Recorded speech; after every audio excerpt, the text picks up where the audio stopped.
Hello and welcome my friends. तो आज हम हिस्ट्री के 11th लेक्चर लेके आ रहे हैं। My name is Umar Farooq और आप JK study for civil services का हिस्ट्री सीरीज़ देख रहे हैं। ठीक है, तो आज हम बात करने वाले हैं एक बहुत ही शानदार और बहुत ही इम्पॉर्टेंट टॉपिक पे, जम्मू एंड कश्मीर की जो रीसेंट हिस्ट्री है इसके बारे में, यानी जो मॉडर्न हिस्ट्री में जो रीसेंट वाला पोर्शन है उस पर हम बात करने वाले हैं आज। ठीक है, तो स्टार्ट करते हैं हम आज का लेक्चर। लेकिन आज के लेक्चर को स्टार्ट करने से पहले हम अपने फ्रेंड्स, अपने स्टूडेंट्स को बताना चाहते हैं कि आज के लेक्चर में हम आपको 5-6 एमसीक्यूज बताएंगे जो जेके एसएसबी के एग्जाम्स में पूछे गए हैं। ठीक है, यानी जो क्वेश्चन हिस्ट्री में, जम्मू एंड कश्मीर हिस्ट्री में पूछे गए हैं वो क्वेश्चन हम आपको इस लेक्चर में पूछने वाले हैं और आप साथ ही साथ में आपको आंसर भी करेंगे। ठीक है, उसे आपको एक चीज पता चल जाएगी कि जेके एसएसबी किस एंगल से क्वेश्चंस पूछता है, कौन सा ट्रेंड है इनका हिस्ट्री में क्वेश्चंस पूछने का। ठीक है, और कल से इंशाल्लाह होपफुली हम एमसीक्यूज भी स्टार्ट करने वाले हैं जो बहुत ही एक्सपेक्टेड क्वेश्चंस होंगे रिगार्डिंग द हिस्ट्री पोर्शन। ठीक है, तो इसमें हम कल से एमसीक्यूज भी करने वाले हैं। ठीक है, इफ़ यू वांट कि हम कल से एमसीक्यू सीरीज स्टार्ट करेंगे तो प्लीज़ कमेंट सेक्शन में हम आपका वेट कर रहे हैं, आपके रेस्पॉन्स का वेट कर रहे हैं। ठीक है, तो हम कल से फिर स्टार्ट करेंगे।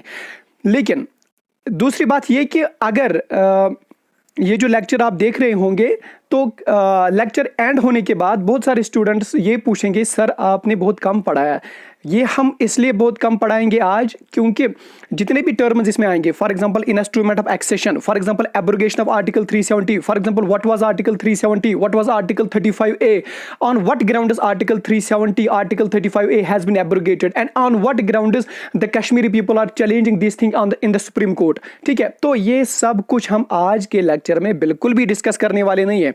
टॉपिक तो इसी पे है लेकिन डिटेल्ड में हम नहीं जाएंगे। क्यों नहीं जाएंगे? क्योंकि अगर हम डिटेल्ड पढ़ाने बैठेंगे तो 1-2 घंटे या 3-4 घंटे लग ही जाएंगे। तो इंशाल्लाह कल के लेक्चर में हम आपको ये कराएंगे, ये वाला टॉपिक कंप्लीट। लेकिन आज के लेक्चर में हम बेसिस क्लियर करेंगे। तो कल के लेक्चर के लिए आज का लेक्चर आपको देखना बहुत जरूरी है क्योंकि कल के लेक्चर के लिए, यानी जो आने वाला कल है टुमारो होपफुली, तो कल के लेक्चर का जो बेसिस है वो आज का लेक्चर है। ठीक है, तो बस ध्यान से पढ़िएगा क्योंकि बहुत सारे क्वेश्चन जो जेके एसएसबी ने हिस्ट्री में पूछे हैं वो आज के लेक्चर में कंप्लीट होने वाले हैं। Majority of the question, I think 90% of the question जो जेके एसएसबी के है वो आज के लेक्चर में आपको कंप्लीट हो जाएंगे। ठीक है, तो ठीक है बेटा, जम्मू एंड कश्मीर, कोई अगर आपको एग्जामिनर लिखेगा कश्मीर एंड जम्मू वो भी ठीक है बेटा, क्योंकि जम्मू एंड कश्मीर को कश्मीर एंड जम्मू भी कहते थे। कंफ्यूज नहीं करना, जम्मू एंड कश्मीर को कश्मीर एंड जम्मू भी कहते थे। ओके माय डियर, इसके बाद बढ़ते अगले पॉइंट पे। तो अगले पॉइंट पे लिखा है सर दैट प्रिंसली स्टेट।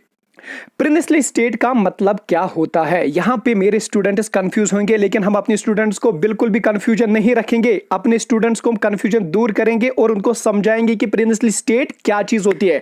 तो बेटा देखो प्रिंसली स्टेट क्या चीज होता है।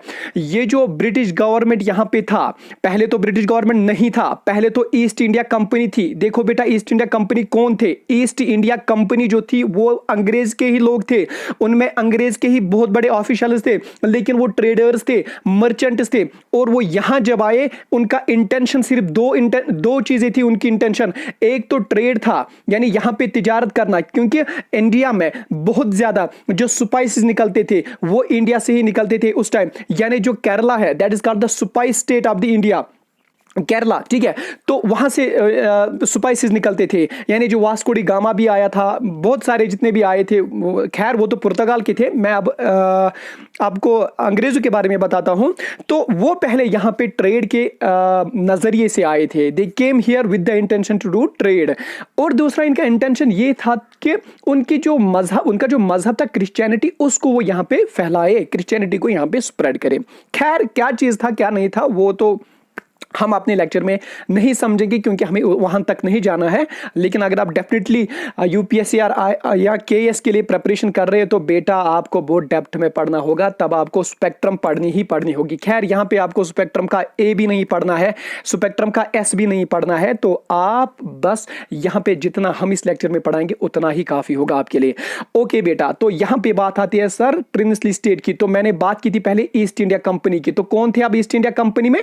ईस्ट इंडिया कंपनी में अंग्रेज के मर्चेंट्स थे प्लस सम ऑफिशियल्स भी थे। Okay okay. लेकिन जब 1857 यानी जब 1857 रिवोल्ट हुआ, सबको पता होगी, जो आर्टिस्ट बैकग्राउंड से भी है और जो मेडिकल बैकग्राउंड से होगी, कम से कम ये चीज तो सबको पता होगी ना बेटा। तो 1857 में जब रिवोल्ट होता है, इसके बाद जो सारा का सारा कंट्रोल ईस्ट इंडिया कंपनी ने ले रखा था इंडिया का, अब वो ईस्ट इंडिया कंपनी का कंट्रोल खत्म हो गया।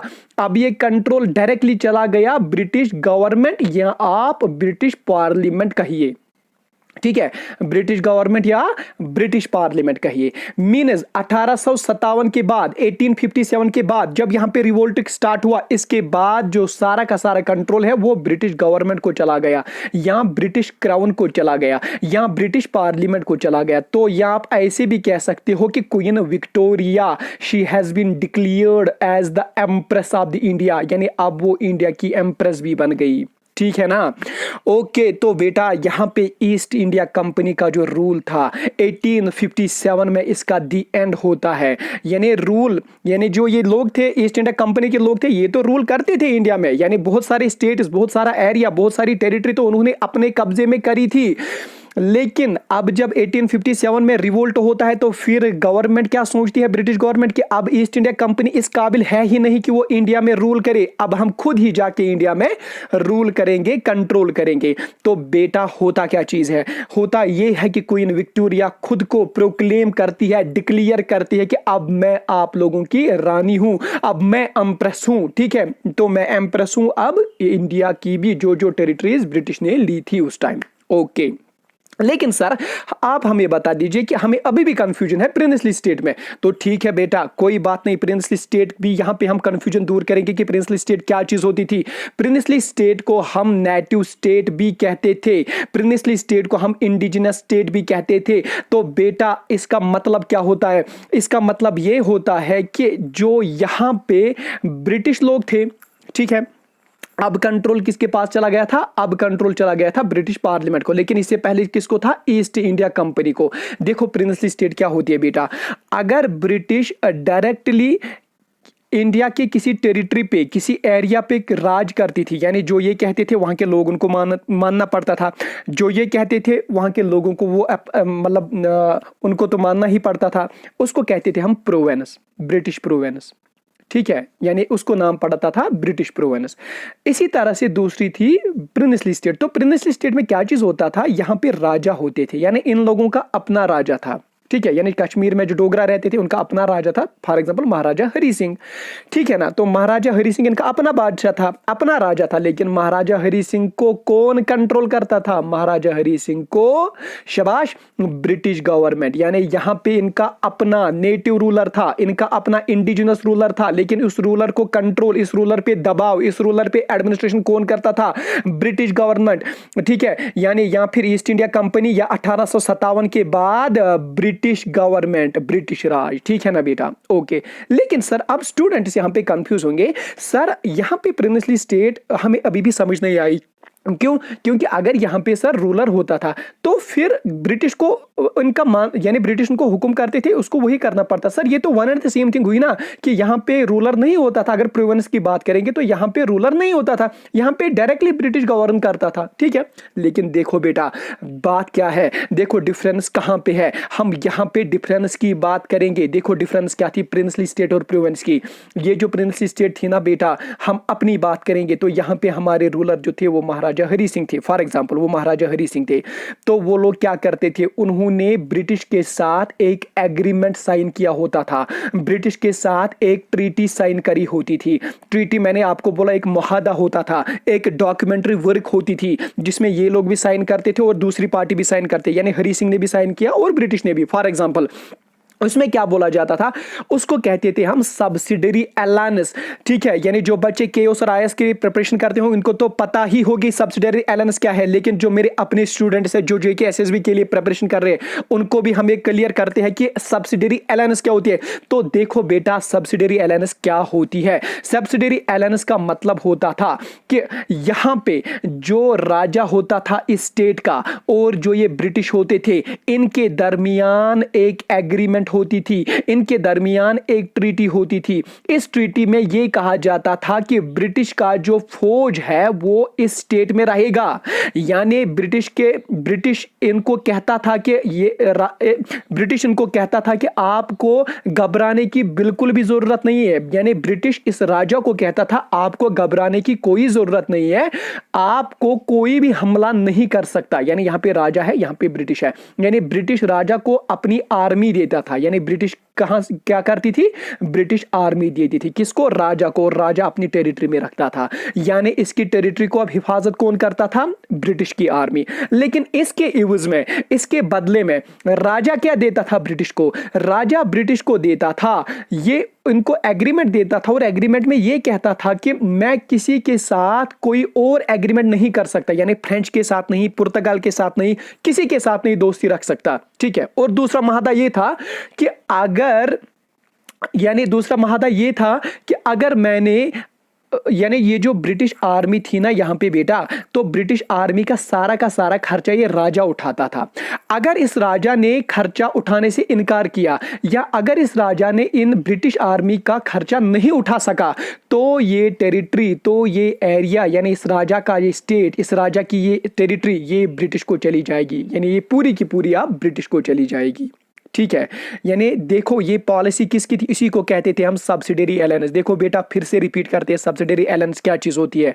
सब्सिडरी अलायंस का मतलब ये होता था, ये राजा था, इसकी अपनी स्टेट थी। ठीक है। ये ब्रिटिश था, ब्रिटिश इसको अपनी आर्मी देता था ताकि इसकी हिफाजत हो सके। कोई यानी फ्रेंच, पुर्तगाल, कोई भी इसको अब कुछ भी नहीं कर सकता, क्योंकि ब्रिटिश के पास तो बड़े हथियार होते थे, ब्रिटिश के पास कोई बड़ी टेक्नोलॉजी होती थी, तो ये अब राजा महफूज होता था। लेकिन बदले में ये राजा इस ब्रिटिश आर्मी को पैसे देता था, ब्रिटिश आर्मी को तनख्वाह देता था, और बदले में ये ब्रिटिश से ये भी मुआहदा करता था कि अगर मैं किसी और के साथ कोई भी ट्रीटी नहीं कर सकूंगा। यानी मैं आपका दोस्त बन गया। यानी राजा को अब दोस्त बनना ही पड़ता था ब्रिटिश का। यानी अब जितना भी रूल होता था इस स्टेट में तो वो राजा करता था, लेकिन स्टेट में आर्मी ब्रिटिश की होती थी, तो राजा को इस आर्मी को पैसे भी देने पड़ते थे, पे भी देना पड़ता था। लेकिन अगर राजा ने इस आर्मी को पैसे नहीं दे या उनको पेमेंट नहीं की, तो ये पूरी की पूरी टेरिटरी ब्रिटिश को चली जाएगी। तो बेटा इसी को हम सब्सिडरी अलायंस कहते हैं। आज यहां पे आपको क्लियर हुआ सब्सिडरी अलायंस क्या होता है? ओके मेरा बेटा, यहां पे इसके बाद हम पढ़ते हैं सर अगर ये सब्सिडरी अलायंस हुआ, लेकिन इसके पीछे किसका हाथ था? इसका फादर कौन है? यानी जो इसकी जो ये मास्टरमाइंड था सब्सिडरी अलायंस का, वो कौन था? वो थे फ्रेंच के डुप्लेक्स। ठीक है बेटा, वो थे फ्रेंच के डुप्लेक्स। यानी फ्रेंच जो थी, फ्रेंच लोग भी यहाँ पे आए थे इंडिया में, तो उन्हीं का एक रूलर था जिसको डुप्लेक्स कहते थे। तो ये बेसिकली उसी ने इजाद किया था ये वाला, यानी ये वाला ट्रेंड कि अगर मैं आपके अपनी आर्मी रखूंगा, लेकिन अगर आप आर्मी को आपको तनख्वाह भी देना है, फूड भी देना है, सब कुछ देना है, और अगर आपने उसको नहीं दिया तो वो स्टेट पूरी की पूरी फ्रेंच को चली जाएगी। इसके बाद अंग्रेजों ने भी यही यहां पे अप्लाई किया।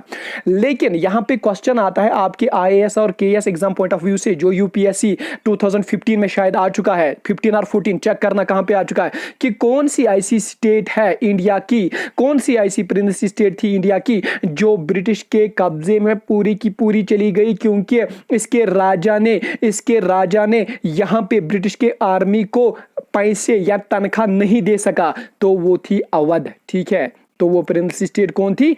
अवध। बहुत सारी स्टेट थी, लेकिन सबसे पहली प्रिंसली स्टेट जो ब्रिटिश को चली गई वो थी अवध, क्योंकि अवध का जो रूलर था वो ब्रिटिश आर्मी का खर्चा नहीं उठा सका और वो ब्रिटिश को चली गई। तो बेटा यहां पे आपका कंफ्यूजन अब क्लियर हो गया ना, प्रिंसली स्टेट क्या चीज होती है। ओके, लेकिन अब यहां पे क्वेश्चन आता है सर जम्मू एंड कश्मीर जो थी ये कैसे प्रिंसली स्टेट बन गई, कहां ये प्रिंसली स्टेट बन गई? तो बेटा देखो इसका भी आंसर है यहां पे लिखा हुआ। प्रिंसली स्टेट ये कब बनी? जब अंग्रेजों और सिखों के दरमियान पहला वार होता है 1845 में। मैंने आपको पढ़ा है अपने लेक्चर में, 1845 में फर्स्ट एंग्लो सिख वार होता है, और जिसमें अंग्रेज जीत जाते हैं और ये एनेक्स करते हैं अंग्रेज लोग कश्मीर, जम्मू, लद्दाख गिलगित बल्तिस्तान को अपने कब्जे में करते हैं, सिख से लेते हैं, और वार इंडेमनिटी जो होती है उसको फिर वो सिख भरपाई नहीं कर पाते। फिर जो राजा जम्मू होते हैं उस टाइम के, यानी महाराजा गुलाब सिंह, तब तो राजा होते हैं क्योंकि राजा जम्मू होते हैं तब के, यही ये अंग्रेजों से 75 लाख में खरीदते हैं और इसी का बन गया जाता है ये रूलर। तो इसीलिए महाराजा गुलाब सिंह को Maharaja, first Maharaja of Jammu and Kashmir कहा जाता है, क्योंकि ये अब लेता है, यानी अब ये डायरेक्टली लोगों पे राज करता है, अब ये महाराजा बन जाता है। लेकिन अब ये प्रिंसली स्टेट भी बन गई क्योंकि ये एग्रीमेंट करता है उनके साथ, सब्सिडरी अलायंस में आ जाता है ब्रिटिश लोगों के साथ। तो बेटा यहां पे अब Maharaja Hari Singh first Maharaja of Jammu and Kashmir इसीलिए बन जाते हैं। ठीक है, ये मैंने आपको पहले लेक्चर में भी बोला है। तो यहां पे कंफ्यूजन नहीं करना खुद को। मैंने आपको बोला, देखो बेटा, मैंने आपको बोला 1845 में फर्स्ट एंग्लो सिख वार होता है, उसके बाद 1846 में ही चली जाती है किसको, महाराजा गुलाब सिंह को। ओके, लेकिन मैंने आपको बोला यहां पे ब्रिटिश क्राउन कब स्टार्ट हुआ या ब्रिटिश राज कब स्टार्ट हुआ, वो हुआ 1857 के बाद ही, यानी 1858 में। लेकिन 1846 में ही ये चली गई किसको, ब्रिटिश को। तो तब यहां पे ईस्ट इंडिया कंपनी थी ना, वेरी गुड। सो तब यहां पे ईस्ट इंडिया कंपनी थी 1846 में, जब ये प्रिंसली स्टेट बन जाती है। तो कल को क्वेश्चन आ सकता है आपके एग्जाम में कि ये जो प्रिंसली स्टेट थी क्या ये ब्रिटिश राज में थी या ईस्ट इंडिया कंपनी के राज में थी या दोनों के राज में थी। तो ये ईस्ट इंडिया कंपनी के राज में भी प्रिंसली स्टेट थी और ये ब्रिटिश राज में भी प्रिंसली स्टेट थी, क्योंकि ईस्ट इंडिया कंपनी का राज 1846 में इस पे पड़ता है, कश्मीर पे पड़ता है, जम्मू एंड कश्मीर में, और ब्रिटिश राज यहाँ पे 1858 के बाद 1947 तक रहता है, यानी जब कश्मीर, जम्मू कश्मीर और पूरा का पूरा इंडिया प्लस पाकिस्तान आजाद होता है।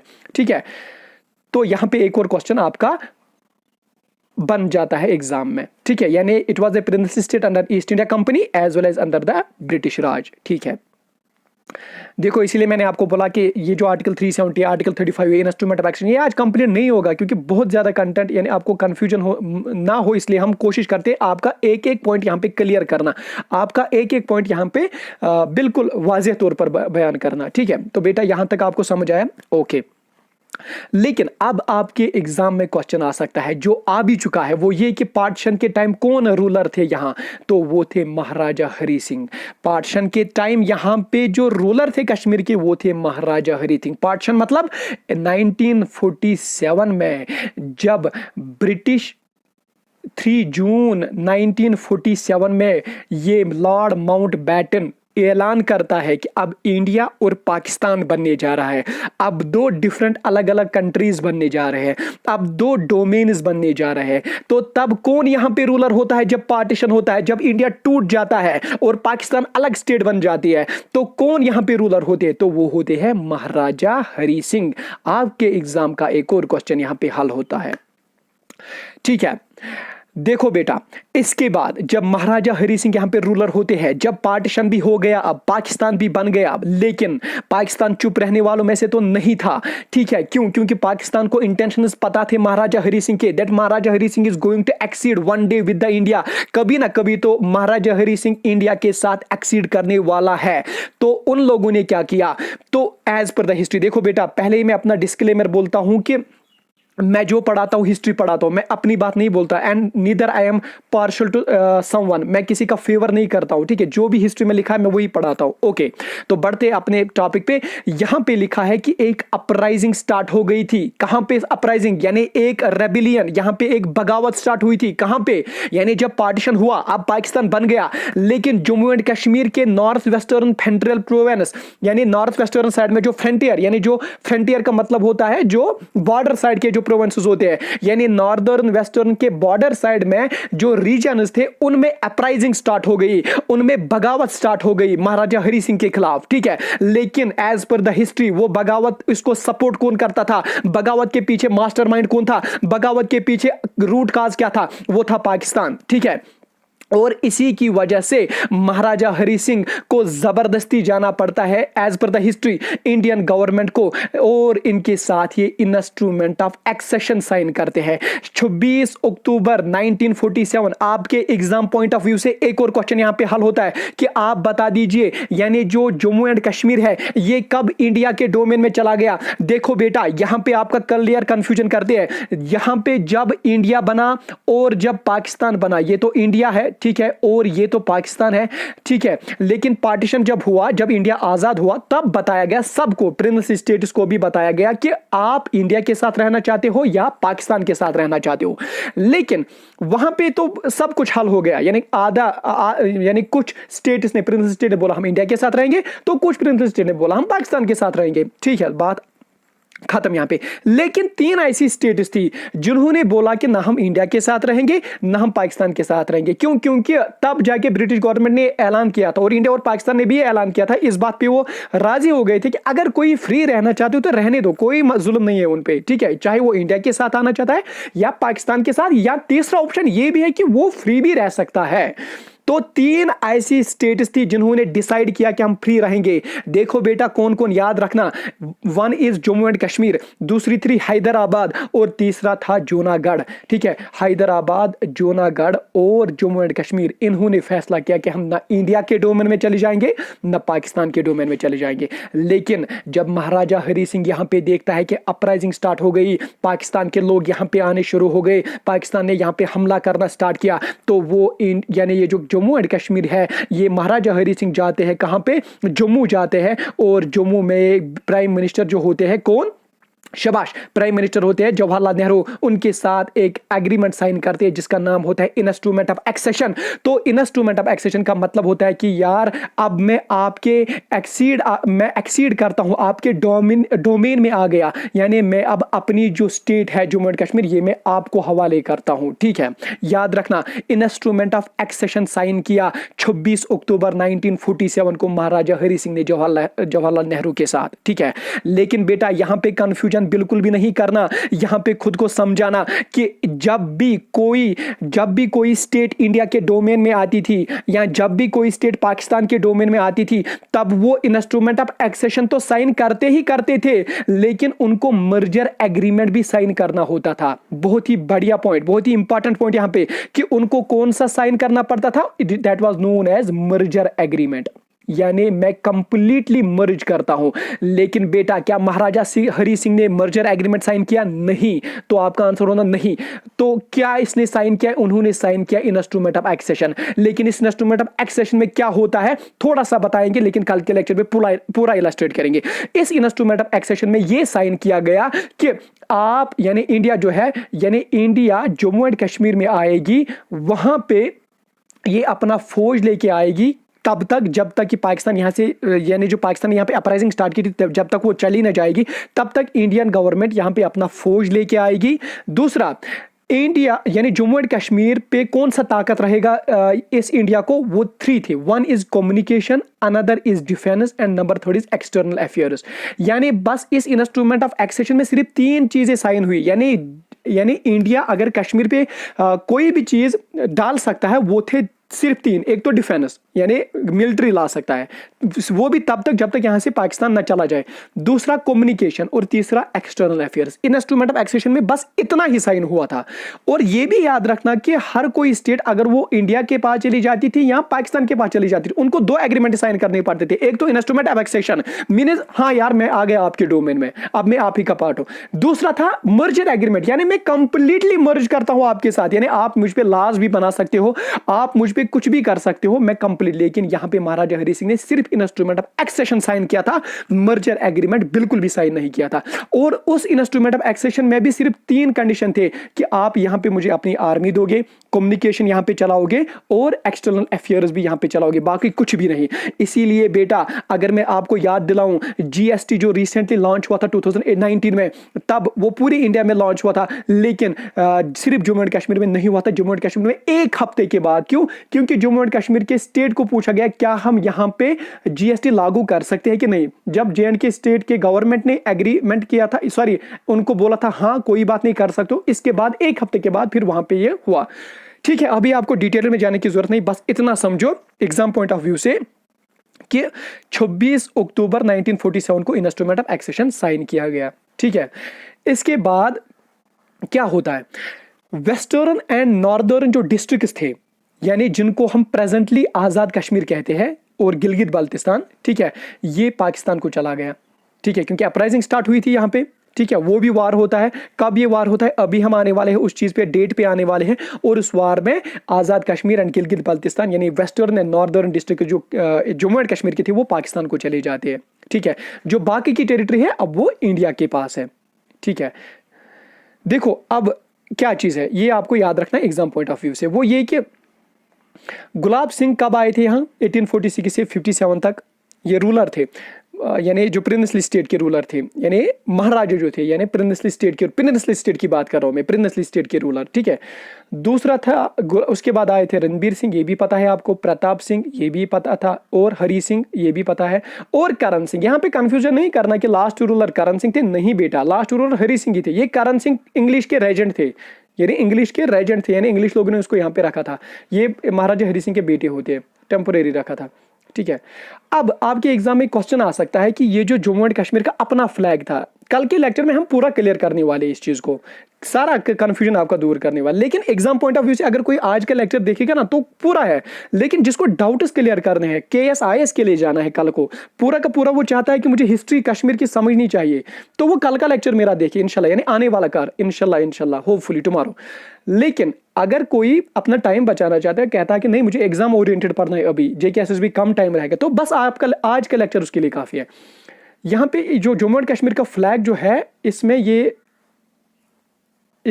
या फॉर एग्जांपल ये जो है ना, ये पूरा का पूरा रेड है, यानी अंदर पूरा का पूरा रेड है। और ये जो यहाँ पे मैंने पुल्ला दिखाई है ना, ये पुल्ला है बेसिकली, यानी हल जिसे कहते हैं, ये वाइट है। इसमें मैंने इसको थोड़ा सा ब्लू किया है, व्हाइट तो पेन था ही नहीं मेरे पास, तो ये व्हाइट है। बाकी जहाँ पे मैंने रेड किया है ये रेड ही है, यानी ये पूरा रेड है। इसके अंदर जो व्हाइट है ये पुल्ला है, यानी जो हल है ये पुल्ला है, ये व्हाइट है। ठीक है, ये फ्लैग है कश्मीर का। तो कल को एग्जाम में क्वेश्चन आ सकता है कश्मीर का फ्लैग कैसा है, ये पूरा का पूरा व्हाइट है, सॉरी रेड है, और इसके अंदर व्हाइट पुल्ला है। ओके, प्रिंसली स्टेट कब बनी, अब ये भी आपको याद रखना है। जब गुलाब सिंह आए थे तब मैंने आपको बोला अपने लेक्चर में, तो गुलाब सिंह यहाँ पे फर्स्ट रूलर थे ड्यूरिंग द प्रिंसली स्टेट। कब, 16 मार्च 1460 से 30 जून 1857 तक। ठीक है, इसके बाद जो लास्ट रूलर थे प्रिंसली स्टेट के वो थे महाराजा हरि सिंह, 1925 से 1952, डेट याद रखना। सो फर्स्ट रूलर जो प्रिंसली स्टेट के पहले रूलर होते हैं वो गुलाब सिंह होते हैं, और जो प्रिंसली स्टेट के लास्ट रूलर होते हैं वो हरि सिंह होते हैं। एक और क्वेश्चन आपके एग्जाम के पॉइंट ऑफ व्यू से खत्म होता है। इसके बाद दीवान मतलब प्राइम मिनिस्टर या चीफ मिनिस्टर कहिए। जम्मू एंड कश्मीर में तो प्राइम मिनिस्टर होता था, लेकिन फिर 54 के बाद ही पूरा का पूरा नॉमेनक्लेचर ही चेंज हुआ, प्राइम मिनिस्टर को भी फिर चीफ मिनिस्टर ही कहा गया। यहाँ पे जो गवर्नर होता था उसको सदर रियासत कहते थे, चीफ मिनिस्टर को प्राइम मिनिस्टर कहते थे। खैर हम बात करेंगे अभी ये जो दीवान थे, यानी दीवान मतलब प्राइम मिनिस्टर। तो पहले कौन प्राइम मिनिस्टर थे जम्मू एंड कश्मीर के, वो थे मेहरचंद महाजन। ठीक है, और ये कब थे, ये जब हरि सिंह यहाँ पे रूल करते थे ना, उसी के दौरान, यानी उसी टाइम में ये प्राइम मिनिस्टर बने। यानी रूल तो हरि सिंह ही करते थे उसी के रेन में, और ये प्राइम मिनिस्टर बन जाते हैं, यानी मेहरचंद महाजन। आपको ये भी पता होना चाहिए कि ये फिर बाद में third chief justice of India भी बनते हैं, ये मेहरचंद महाजन। ठीक है, तो कब ये प्राइम मिनिस्टर बनते हैं यहाँ पे, 15 अक्टूबर 1947 को लेकर 1948 तक, ये यहाँ पे, यानी 47 से 48 तक ये यहाँ पे प्राइम मिनिस्टर बनते हैं। और जो लास्ट प्राइम मिनिस्टर होते हैं वो होते हैं शेख अब्दुल्ला साहब। ठीक है, ये लास्ट प्राइम मिनिस्टर होते हैं कब, 48 से 52 तक। बस इतना आपको याद रखना है एग्जाम पॉइंट ऑफ व्यू से। अब थोड़ा सा कम टाइम बचा है, 1 मिनट में हम जल्दी क्वेश्चंस कंप्लीट करेंगे जो आपके JK-SSB में आ चुके हैं क्वेश्चन, यानी प्रीवियस ईयर क्वेश्चन जो आए हैं। देखो बेटा, founder of Karkota dynasty in Kashmir, Durlabha Vardhana, ये मैंने आपको बताया है। Which king of Jammu and Kashmir agree to accede to India in return of military aid, यानी किस किंग ने बोला था कि मैं इंडिया की तरफ जाता हूं, बदले में आप मुझे आर्मी दीजिए, मुझे हिफाजत कीजिए, वो थे महाराजा हरि सिंह। ये भी मैंने आपको अभी लेक्चर में बोला, ये आया है क्वेश्चन एग्जाम में, JK-SSB के एग्जाम में। तीसरा point, who was the last ruling Maharaja princely state, princely state के लास्ट रूलर कौन है, तो अभी है मैंने आपको बोला लेक्चर में, वो थे Hari Singh. Who was the writer of Raj Tarangni records oldest and fullest history of legendary kings of Kashmir, तो राज तरंगनी किसने लिखी है, मैंने आपको बोला है कल्हना ने। इसके बाद मैंने आपको एक और क्वेश्चन आपके SSB में आ चुका है, वो ये कि as per historians Kashmir valley was originally known by which name, किस नेम से कश्मीर को हिस्टोरियंस ने लिखा है, कश्यपा मर, मैंने आपको ये भी बताया है अपने पहले लेक्चर में, आप रिकॉल कीजिए, लेक्चर को देखिए। इसके बाद एक और क्वेश्चन है, who was the PM of Maharaja Hari Singh under the constitution of 1939, तो वो थे महाराजा मेहरचंद महाजन, अभी मैंने आपको पढ़ाया इस लेक्चर में, ठीक है। और दूसरा, to whom did Britishers sell Kashmir after it became a princely state, जब प्रिंसली स्टेट कश्मीर बन जाती है 1846 में, तब ये किसको बेचते हैं, ये बेचते हैं गुलाब सिंह को। तो ये भी, यानी जितने भी क्वेश्चंस अभी तक हिस्ट्री में आ चुके हैं वो मैंने आपको बताए, और वो मेरे लेक्चर्स में कम, यानी आज का लेक्चर बहुत ज्यादा इंपॉर्टेंट है, इस लेक्चर में लगभग 90% क्वेश्चन कंप्लीट हुए थे, ठीक है। तो कल के लेक्चर में इंशाल्लाह एक तो मैं डिस्कशन में यानी डिटेल में आपको पढ़ाऊंगा आर्टिकल 370 सारा कुछ, और उसके बाद हम लेक्चर सीरीज स्टार्ट करेंगे। अगर आप चाहते हो लेक्चर सीरीज नहीं, एमसीक्यू सीरीज स्टार्ट करें तो प्लीज कमेंट सेक्शन में हम आपका वेट करेंगे आपके रेस्पॉन्स का। ओके, अल्लाह हाफिज, टेक केयर। 30 मिनट्स हो गए, बहुत लेंथी होता है फिर।